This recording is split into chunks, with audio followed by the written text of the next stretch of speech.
Hello, welcome back to our channel super 20 के series में आज पहला पार्ट है। इसमें साइंस के 20 ऑब्जेक्टिव प्रश्न का इसका हल करते हैं। तो क्वेश्चन नंबर 1 है Fe + CuSO4। एक ये रिएक्शन दिया हुआ है Fe + CuSO4 और ये रिएक्टेंट है और ये प्रोडक्ट बना है FeSO4 ferrous sulphate plus copper बना है। तो यहाँ पूछा किस प्रकार की अभिक्रिया है।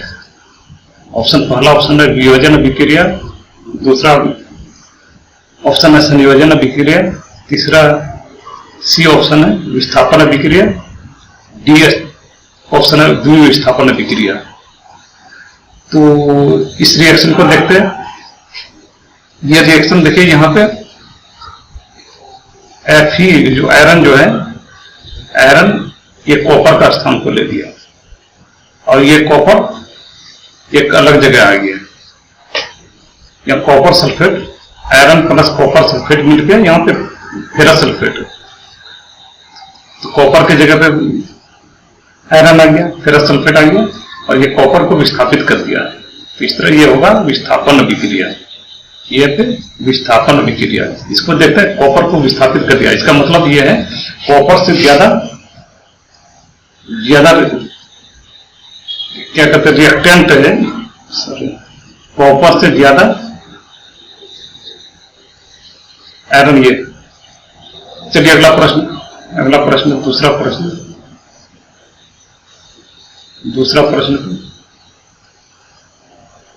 प्रश्न की तरफ चलते हैं।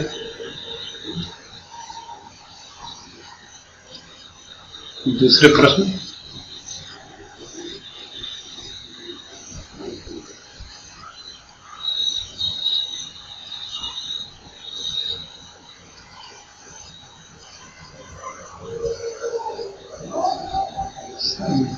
नंबर 2, अगला प्रश्न है जंग लगना किस प्रकार की अभिक्रिया। जंग लगना किस प्रकार की अभिक्रिया है। तो ऑप्शन ए संयोजन अभिक्रिया, ऑप्शन बी है विस्थापन अभिक्रिया, ऑप्शन सी है वियोजन अभिक्रिया, ऑप्शन डी है द्विविस्थापन अभिक्रिया। अभी हम लोग इससे पहले विस्थापन अभिक्रिया के तरीके संयोजन अभिक्रिया मतलब जोड़ देना, जैसे कि यहाँ पे कार्बन है और यहाँ पे ऑक्सीजन है। रिएक्टेंट अभिक्रिया में केमिकल रिएक्शन में यहाँ पे कार्बन और ऑक्सीजन है, तो ये मिलकर बन जाएगा प्रोडक्ट बन जाएगा CO2, कार्बन डाइऑक्साइड बन जाएगा। तो ये इस तरह का ये हुए संयोजन अभिक्रिया। तो जंग लगना किस प्रकार की अभिक्रिया है, जंग लगना भी संयोजन अभिक्रिया का उदाहरण है। अगला प्रश्न तीसरा प्रश्न है चिप्स की थैली में कौन सी गैस भरी रहती है। ऑप्शन ए है हाइड्रोजन, ऑप्शन बी है नाइट्रोजन, ऑप्शन सी है ऑक्सीजन, ऑप्शन डी है कार्बन डाइऑक्साइड। तो चिप्स की थैली में इसलिए भरा जाता है कि बहुत दिन तक उसमें खराब नहीं हो, तो उसमें नाइट्रोजन गैस भरा जाता है और एक सोडियम बेंजोएट भी भरा जाता है। अगर ये नहीं ऑप्शन रहे तो सोडियम बेंजोएट भी भरा जाता है। सोडियम बेंजोएट भी भरा जाता है, जो कि रिएक्शन नहीं करने देता है। अगला प्रश्न चौथा प्रश्न है क्वेश्चन नंबर 4 है कॉपर सल्फेट का रंग कैसा होता है। Copper sulphate CuSO4, copper sulphate का रासायनिक सूत्र क्या होता है CuSO4। कॉपर सल्फेट का रंग कैसा होता है, लाल होता है। ऑप्शन ए लाल है, ऑप्शन बी है नीला, ऑप्शन सी है पीला, ऑप्शन डी है हरा। तो कॉपर सल्फेट का रंग नीला होता है। अगला प्रश्न पांचवा प्रश्न है संगमरमर का रासायनिक सूत्र क्या है। संगमरमर का रासायनिक सूत्र क्या है। ऑप्शन ए है CaCO3 calcium carbonate, option B है calcium monoxide CaO calcium monoxide, option C है N2O nitrous oxide. Option D है कार्बन मोनोऑक्साइड। मोनो इसलिए कि यहाँ पे एक ही ऑक्सीजन है। कार्बन अगर 2 रहेगा तो कार्बन डाइऑक्साइड, 3 रहेगा तो कार्बन, जहाँ पे कोई चीज अगर 3 रहेगा तो ट्राई लगाएंगे, 4 रहेगा तो टेट्रा लगाएंगे, 5 रहेंगे तो पेंटा लगाएंगे, इस तरह आगे लगाएंगे। तो यहाँ पे उससे मतलब नहीं है। यह संगमरमर का रासायनिक सूत्र होता है। संगमरमर का रासायनिक सूत्र कैल्शियम कार्बोनेट होता है।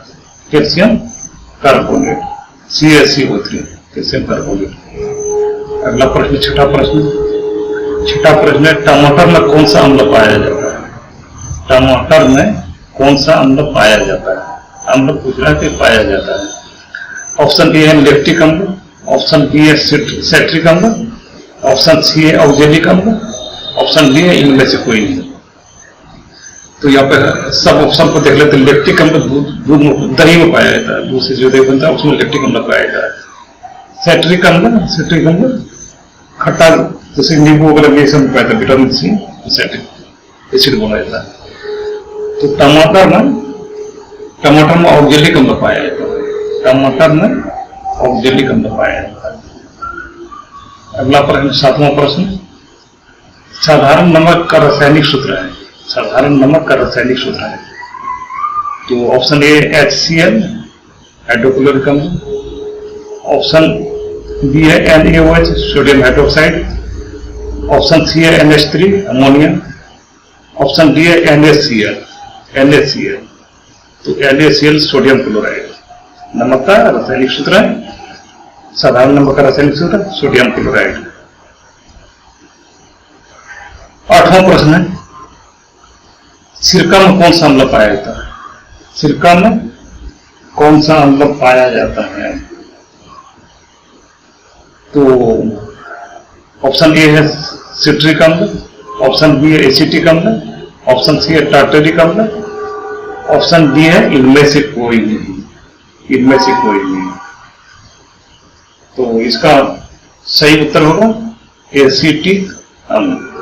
सिरका में एसिटिक अम्ल पाया जाता है। एसिटिक अम्ल पाया जाता है। अगला प्रश्न, 9वां प्रश्न, 9वां प्रश्न, यदि किसी विलयन का pH मान 7 के बराबर है, किसी का, जैसे कि हम लोग जानते हैं अम्लीय और क्षारीय होता है, किसी के विलयन का अगर pH का मान 7 के बराबर है तो वो होगा ऑप्शन ए अम्लीय, ऑप्शन बी है क्षारीय, ऑप्शन सी है उदासीन, ऑप्शन डी है इनमें से कोई नहीं। तो जो 7 के बराबर है इसलिए वो उदासीन हो जाएगा, न तो अम्लीय होगा न क्षारीय होगा, वो उदासीन हो जाएगा क्योंकि 7 के बराबर है। 7 से कम या ज्यादा रहने के बाद अम्लीय और क्षारीय होता है। कार्बन का परमाणु संख्या कितना होता है? 10वां प्रश्न, कार्बन का परमाणु संख्या कितना होता है? तो ऑप्शन ए है 4, ऑप्शन बी है 5, ऑप्शन सी है 9, option D 6, option D 6। Carbon का परमाणु संख्या 6 होता है। 6, ये 2 और 4, 2 और 4। वायतन कक्षा में ये 4 इलेक्ट्रॉन रहता है। वायतन कक्षा में ये 4 इलेक्ट्रॉन रहता है। अगला प्रश्न है 11वां प्रश्न। 11वां प्रश्न, निम्न में से किस हाइड्रोकार्बन में द्विबंध है? जिसे हम लोग लिखना चाहते हैं, सिंगल बॉन्ड होता है, डबल बॉन्ड है, ट्रिपल बॉन्ड होता है। तो इसमें बनता तो डबल बॉन्ड किसमें होता है? तो ऑप्शन ए है CH4 मीथेन, CH4 मतलब मीथेन, C2H2, और ये ऑप्शन सी है C4H10, ऑप्शन डी है C2H2। इसमें डबल बॉन्ड है। इसको देख लीजिए, C2H2 देख लेते हैं। कार्बन का यहाँ पे कार्बन का एटॉमिक नंबर 6 होता है। तो 2 और 4 में बटा रहता है। पहला वाला ऑर्बिट में 2 इलेक्ट्रॉन, दूसरा वाला ऑर्बिट में वायतन कक्षा में 4 इलेक्ट्रॉन बनता है। अगला प्रश्न, बेंजीन का रासायनिक सूत्र होता है। बेंजीन का रासायनिक सूत्र ऑप्शन ए है CH4, ऑप्शन बी है C2H2, ऑप्शन सी है C6H6, ऑप्शन बी है इनमें से कोई नहीं। ऑप्शन सी C6H6 बेंजीन का रासायनिक सूत्र हो जाएगा C6H6। अगला प्रश्न 13वां प्रश्न, निम्न में से मुकुलन द्वारा अलैंगिक जनन होता है। जनन एसेक्सुअल रिप्रोडक्शन और सेक्सुअल रिप्रोडक्शन होता है, तो ये मुकुलन जो है एसेक्सुअल रिप्रोडक्शन है, अलैंगिक जनन है। मुकुलन द्वारा अलैंगिक जनन होता है, किसमें होता है?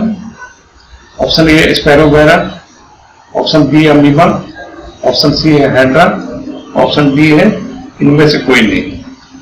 तो हाइड्रा में ये मुकुलन द्वारा हाइड्रा में मुकुलन विधि के द्वारा अलैंगिक जनन होता है। अगला प्रश्न 14 नंबर क्वेश्चन, पुष्प का सबसे बाहरी भाग है।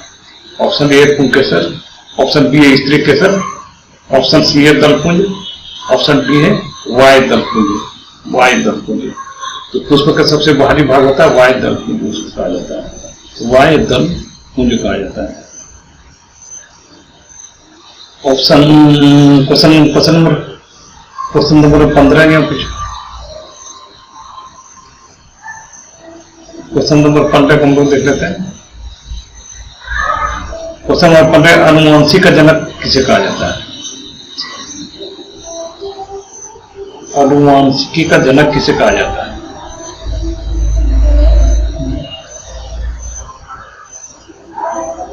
अनुवांशिकी का जनक किसे कहा जाता है?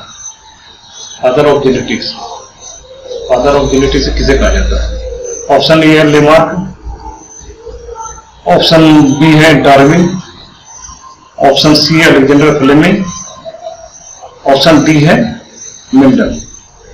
लेमार्क और डार्विन तो इवोल्यूशन पे काम किया था, अलेक्जेंडर फ्लेमिंग ने पेनिसिलिन का खोज किया था, ग्रेगर जॉन मेंडल इन्होंने मटर के पौधा पे जेनेटिक्स अनुवांशिकी का अध्ययन किया था, जिसमें 7 कैरेक्टर को लिया गया था, लंबा और बौना पौधा का, राउंड और रिंकल इस तरह का लिया गया था, जिसमें कुछ जैसे कि टॉप जो है लंबा जो डोमिनेंट होता था और बौना रिसेसिव होता था। अगला प्रश्न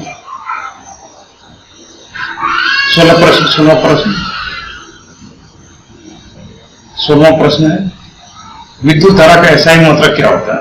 विद्युत धारा का एसआई मात्रक क्या होता है? विद्युत जो धारा जो चलता है उसका एसआई मात्रक क्या होता है? Option A ampere, option B है ओम, ऑप्शन सी है कूलॉम, ऑप्शन डी है इनमें से कोई नहीं। विद्युत धारा का एसआई मात्रक एम्पियर है, इसका संकेत ये है। 17वां प्रश्न, अगला प्रश्न, प्रिज्म द्वारा प्रकाश की कौन सी घटना होती है? प्रिज्म द्वारा प्रकाश की कौन सी घटना होती है? प्रिज्म इस प्रकार का होता है, प्रिज्म इस प्रकार से होता है। अगर सनलाइट इधर से अगर आएगा तो यहाँ थोड़ा सा डेविएट हो जाएगा और सबसे ज्यादा विचलन जो है बैंगनी रंग का होगा और सबसे कम विचलन रेड का होगा। रेड का सबसे कम विचलन होता है और बैंगनी का सबसे ज्यादा विचलित होता है अपने पास से, और रेड का सबसे ज्यादा वेवलेंथ तरंगदैर्घ्य होता है, वेवलेंथ सबसे ज्यादा रेड का और सबसे कम बैंगनी का। तो चलिए यहाँ पे ये पूछा प्रश्न वो नहीं है, प्रिज्म द्वारा प्रकाश की कौन सी घटना होती है? ऑप्शन ए अपवर्तन, ऑप्शन बी है परावर्तन, ऑप्शन सी है वर्ण विक्षेपण, ऑप्शन डी इनमें से कोई नहीं। ऑप्शन सी हो जाएगा वर्ण विक्षेपण होता है। और 3 प्रश्न बचा है, तीनों प्रश्न का हल कर लेते हैं। अगला प्रश्न क्वेश्चन नंबर 18 है। क्वेश्चन नंबर 18 दिया हुआ, सामान्य मैत्रिक के लिए निकट बिंदु क्या होना चाहिए? सामान्य मैत्रिक के लिए निकट बिंदु क्या होना चाहिए? ऑप्शन ए है 25 किलोमीटर, ऑप्शन बी है 25 मीटर, ऑप्शन सी है 25 सेंटीमीटर, ऑप्शन डी इनमें से कोई नहीं। तो ऑप्शन सी हो जाएगा 25 सेंटीमीटर। 25 सेंटीमीटर ये बहुत इंपॉर्टेंट है, ये अक्सर परीक्षा में पूछा जाता है और आगे भी पूछा जाने की संभावना है। अगला प्रश्न 19वां नंबर का प्रश्न है, आकाश का रंग नीला क्यों दिखाई देता है? ये बहुत इंपॉर्टेंट है। आकाश का रंग नीला जो दिखाई देता है वो क्यों दिखाई देता है? नीला क्यों दिखाई देता है? ऑप्शन ए प्रकाश के वर्ण विक्षेपण के कारण, ऑप्शन बी है प्रकाश के अपवर्तन के कारण, ऑप्शन सी है प्रकाश के प्रकीर्णन के कारण, ऑप्शन डी है इनमें से कोई नहीं।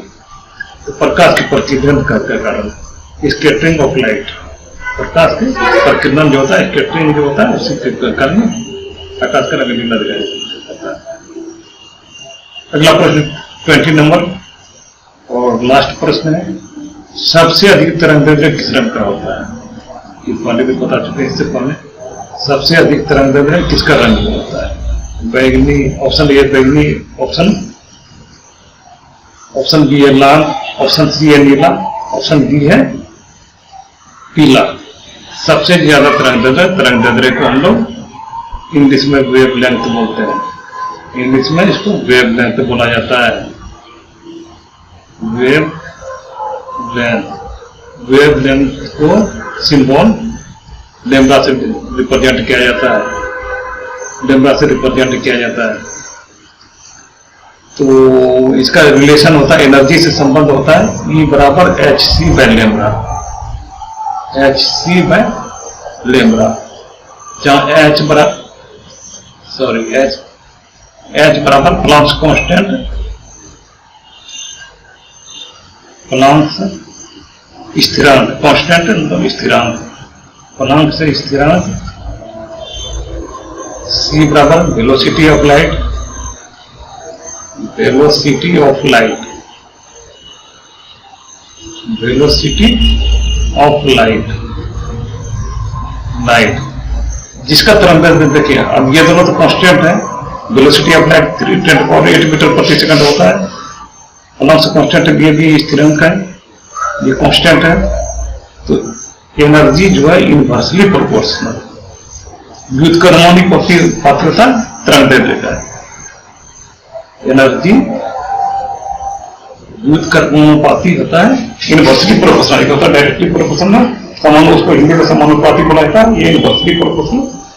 तो जिसका वेवलेंथ जितना ज्यादा होगा उसका वो एनर्जी उतना कम होगा, और जिसका वेवलेंथ जितना ज्यादा होगा उसका एनर्जी उतना कम होगा, और जिसका वेवलेंथ जितना कम होगा उसका एनर्जी उतना ज्यादा होगा। तो बैगनी का सबसे ज्यादा वेवलेंथ सबसे कम होता है, तो उसका एनर्जी सबसे ज्यादा होगा, और लाल का वेवलेंथ सबसे ज्यादा होता है, उसका एनर्जी कम होगा। इसलिए आप देखते होंगे जब गैस जलता है तो अगर नीला अगर जल रहा है तो समझिए कि वो पूरी तरह से उसका दहन हो रहा है, उस ज्वाला का पूरी तरह से दहन हो रहा है। तो यहाँ पे ये सबसे अधिक तरंगदैर्घ्य किस रंग का होता है? तरंगदैर्घ्य किस रंग का होता है? लाल। सबसे अधिक तरंगदैर्घ्य लाल का, इसलिए खतरे के निशान को लाल रंग से लिख किया जाता है। Thank you, thanks for watching.